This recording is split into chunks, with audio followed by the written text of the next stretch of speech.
The Local Show, featuring conversations with business owners, employees, and local business leaders about their successes, challenges, and reasons for doing business. Right here in Central New York. The Local Show is locally produced by Zoey Advertising.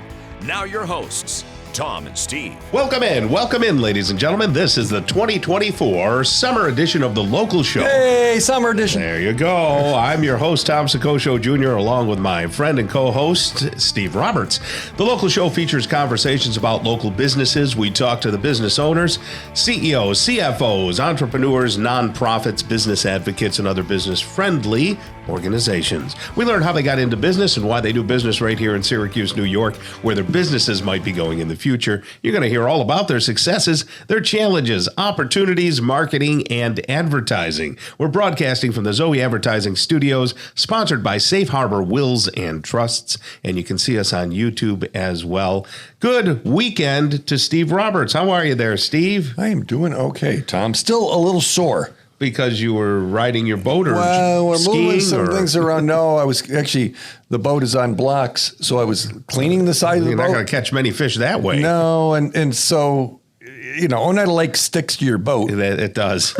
you know when you've been on Oneida Lake. And so it's on blocks so I can get to it. But man, even with strong clean, that's just a lot of... it's a lot of work. It's a lot of work. I don't miss that. Right? I used to get the acid and the stuff and, you know, yeah. And it's, this stuff is strong, but it still requires a lot of work and you're dealing with it. So a little sore from those things, but, and my wife said, well, we should, get somebody to do it. Okay. My head goes, I got to pay someone to do it. It was your nephew used to do it. He did my boat. Okay, yeah. Remember? Yeah, now he's in the Carolinas. Right. He did a great job. He was excellent. He still is excellent, but he's not here and he grew up. Tom. Well, that's too bad. Yeah. Well, anyway, we've got a great show all packed up for you. You can, as you're cleaning your boats individually, folks, you can listen to the show. Dave Charron's going to be up. He's the president of Universal Windows Direct of Syracuse. Earl Hall is the executive director of the Syracuse Builders Exchange. Dave Pettit and Jessica Pensabene, founder, president, and senior account manager, respectively, for Elevate It. They're going to be on the show, and we'll find out all about their business. Dave Knapp, Onondaga County legislator, and Onondaga County Agricultural Council co-chair, also a part of Onondaga Grown. When does he sleep? That's what you get asked. No idea. That's Dave Knapp. He'll be coming up to talk. And then Joe Scrippa, owner of the Scrippa Group Real Estate and Property Management. Sean Patney is the owner of Preferred Power Sports. We'll talk about all the great toys you can get up there. And then George Powers, owner of Powers Accounting, will stop by. And then Josh Lang will ring everything out. He's the pastor at Redeemer Church in Syracuse. All on the Local Show today, so stick around for that. We say another hearty, healthy hello to Dave Charron. He was here just a few weeks ago. How are you there, Dave? Oh, good morning. I'm doing great. Great. So tell us about your journey. Where did you start and your entrepreneurial journey, and how did you become the president of Universal Windows? I was in the landscaping business for many, many years and was really looking for a business that went all year long. Oh, yeah. The seasonality of the landscaping got old. And a lot of stuff under your fingernails as well. yeah, that's kind of fun sometimes, though. Yeah, that's right. So you were looking for something that was more, had a little longevity. Do you install windows even in the cold season? Oh yeah, no we don't stop. We go all year long. That is a question some customers ask. Sure. But when we do the windows, we don't exactly take all 10 out at once. Yeah, quite a breeze. One at a time. Yeah. Yeah. So do people? When is time to replace a window, or is it just time to caulk it, or how old is too old for a window? We replace windows in homes that are as little as, say, 10 years old. Up to houses that are 100 years old. Sometimes either the problems that they end up with the windows are either they fog up if it's dual pane, but probably the majority of it is the functionality of the windows opening and closing don't really work that well anymore. So people want a window that they can open and close without being a weightlifter. Yeah, so. I remember my first home.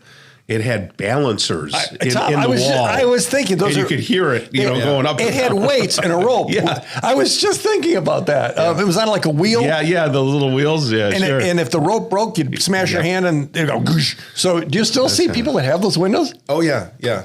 We can pull those weights out of the walls, and we actually put foam in there to replace that empty cavity. But that's a lot of the older homes in Syracuse have those. Okay.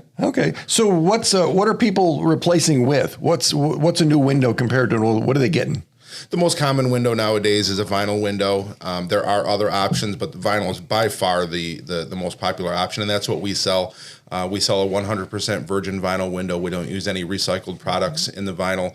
It's a very strong product that's going to last a lifetime. It's not going to peel, chip, crack, or fade over time. It's a very solid material. Do you have different colors? We do. The vinyl can come in white or tan, and then we can actually, we have wood grain laminates for the interior, so it looks like natural wood, or we have several different colors that we can paint or laminate the exterior of the window also. There are a lot of people who have a specific look to their house. It might be a wood clapboard or something like that. Do these windows fit in with all that style of a house? Yeah, we can match pretty much anything that somebody currently has. We have a wide range of choices for the exterior. And if somebody has like vinyl siding, and you have to put like on the outside of the window, isn't there like a capping that goes around? Or? Yeah. Well, of course, just like we can wrap the exterior trim and to match. Again, a huge different number of colors that we can get that in. Yeah, I would imagine that would be a concern. Steve was mentioning last week about Sean, who does the roofing, Top Notch, right? Right. And you were saying that he does a lot of historical buildings. Correct, right, where they have to have a certain thing they have to look and feel they have to do. Yeah. Do you find yourself in that space, or is that not relevant? That's not really a space that we're in the historical. Right. They're more or less looking for like a replacement wood type window. Okay. Even though we can have the interior look like wood, sure. They're pickier as far as the historical choices that they let you do. Do you have box and bow windows and bay windows and things like that? Yep. We have bays, bows, garden windows, casements, double hungs, sliders. The casements for people like Steve who are very intelligent in this space. What's a casement? Yeah, tell them what that is. Explain. Yeah, the casement would just be just how the window opens. That's the cranker. When you see a cranker on the window, that's typically a casement or an awning. Yeah. The casement opens sideways, either left or right. So why do they just call it a cranker? I call them crankers. Hey, my kind of guy. Not as fancy. It's because that helps over the sink, you see, because over the sink, if you've ever tried to open a window, now you don't have a problem, Steve. No, our old house. Steve is 10 feet tall, right? But no, we had crankers at our old house, and you'd reach over the sink. Yeah. That's funny. And they would open out. And they were allowed easier for short Italian guys like me. We have to use the crank. So if someone was looking to consider changing their windows, what's your process at Universal Windows? Do they talk to you? Do they send something online? How do they do it? So most people end up on our website. There's a couple options on there. You can either book your own appointment on our website. We have a calendar on there. Or you can call the office. We can book it over the phone. Or you can fill out the contact form and we'll contact you. Okay, so people, they might call 2 or 3 places. We're getting windows. What's it going to cost? Kind of a thing. So if someone wanted to be in that, if you wanted to be in that list for them, Universal Windows Direct, is that correct? It's universalwindowssyracuse.com. Universal Windows Syracuse. I stand corrected, Tom, pretty often. Universalwindowssyracuse.com. And is the 288-6855 a good number? Yeah, that's the best number to call. Yep. Okay, so maybe you just want to talk. You don't want to fill out a form, right? Dave, they can call you and ask some questions. So jot that number down, 288-6855. If you're thinking about your windows and want to talk to someone that is in that space. Yeah, give us a call. All right. Thank you, David Charron, right there, president of Universal Windows Direct of Syracuse. Have a great day, okay? Thank you. All right. Coming up next, we're going to talk with Earl Hall. He's the executive director of Syracuse Builders Exchange, right here on the local show on 570 WSYR. Don't go away.